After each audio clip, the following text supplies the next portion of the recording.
Michael Caine. What if the biggest star in the room told you that none of the awards, none of the movie posters, none of the red carpets ever mattered as much as 5 people you've probably never heard him talk about? Sounds hard to believe, right? But that's exactly what happened when Michael Caine, at 93 years old, sat back and told the world what actually made his life worth living. Here's the thing about Michael Caine. Everybody knows the resume. Decades in film, 2 Academy Awards, that unmistakable South London voice that turned, not a lot of people know that, into a national catchphrase. But strip away the movie posters and the trophies, and you find a guy who grew up with nothing, who watched bombs fall on his neighborhood as a kid, and who never forgot it. And when he finally slowed down and looked back on all of it, he didn't talk about the box office numbers. He talked about people. 5 of them, to be exact. So let's get into who they were, and why one of them, in his own words, ended up meaning more than all the rest combined. Sean Connery. Now, you'd think 2 guys who both played legendary leading men would end up as rivals. That's not what happened here at all. Michael Caine and Sean Connery, the original James Bond himself, came from almost identical starting points. Both were working-class kids from Britain. Both clawed their way up from nothing, with no shortcuts and no family connections to lean on. And because of that, whenever they ended up in the same room, at some premiere or awards dinner, there was no need for small talk about where they came from. They already knew. Their conversations weren't about grosses or ratings. They talked about getting older, about family, about how the industry kept changing under their feet. What Caine respected most about Connery was how little he seemed to care about being liked. Connery did his own thing, picked his own projects, and never played the game just to stay popular. Caine always said that kind of stubborn independence was getting rarer by the decade. When Sean Connery passed away in 2020, Caine's tribute wasn't the usual industry statement. He spoke about losing a man whose strength and decency had shaped an entire generation of actors, himself included. It wasn't about missing a legend. It was about missing a friend who never once pretended to be something he wasn't. Natalie Wood. Fast forward to the early 70s. By this point, Caine wasn't fighting for his big break anymore. He'd already arrived. He was working alongside some of the biggest names in the business, and one of them was Natalie Wood, his co-star in the mystery thriller The Last of Sheila. Here's what surprised him. The public saw a glamorous movie star. Caine got to know someone completely different. Someone warm, funny, and disarmingly down-to-earth with everybody on set, whether they were the lead actor or the person holding the boom mic.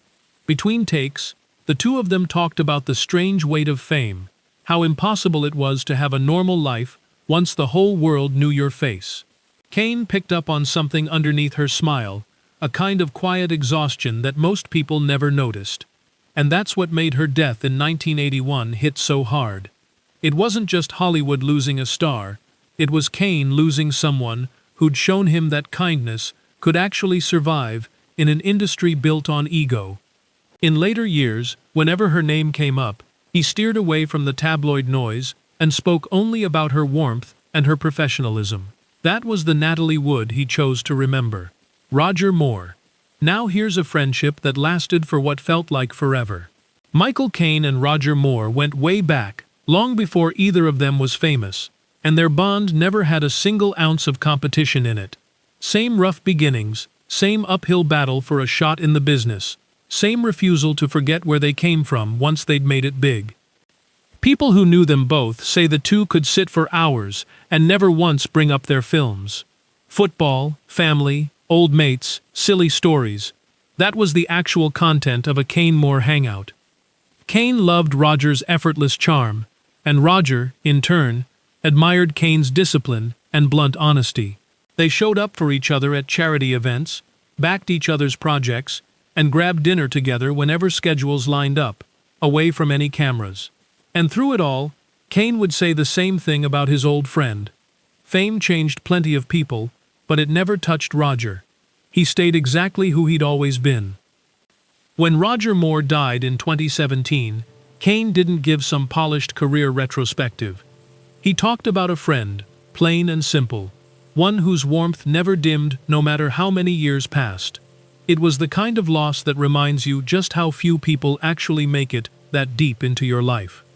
Ellen, his mother.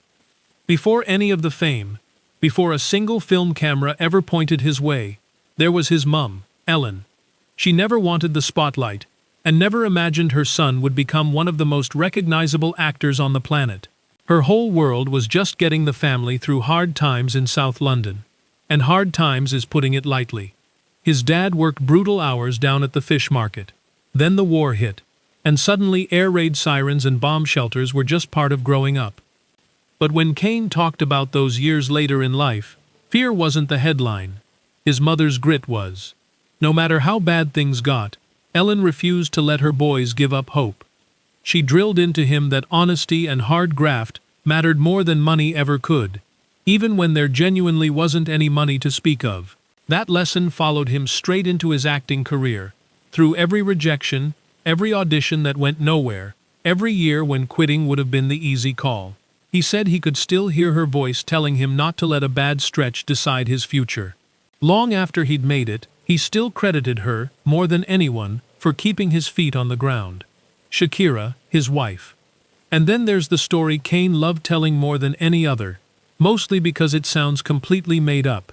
One night in the early 70s, he's sitting at home watching telly, and a coffee advert comes on. And there she is, Shakira. One look, and he turned to a mate and said he had to meet this woman. His friend basically laughed in his face. She wasn't even living in the same country. But Caine wasn't about to let that stop him, and through sheer persistence, he eventually tracked her down and got his introduction. What hooked him wasn't just her looks.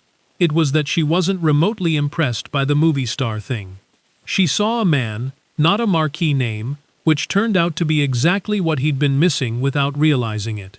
They got married in 1973, and stayed married for more than 50 years, raising their daughter Natasha together, and building a home life that stayed remarkably steady, while his career kept him bouncing across the globe.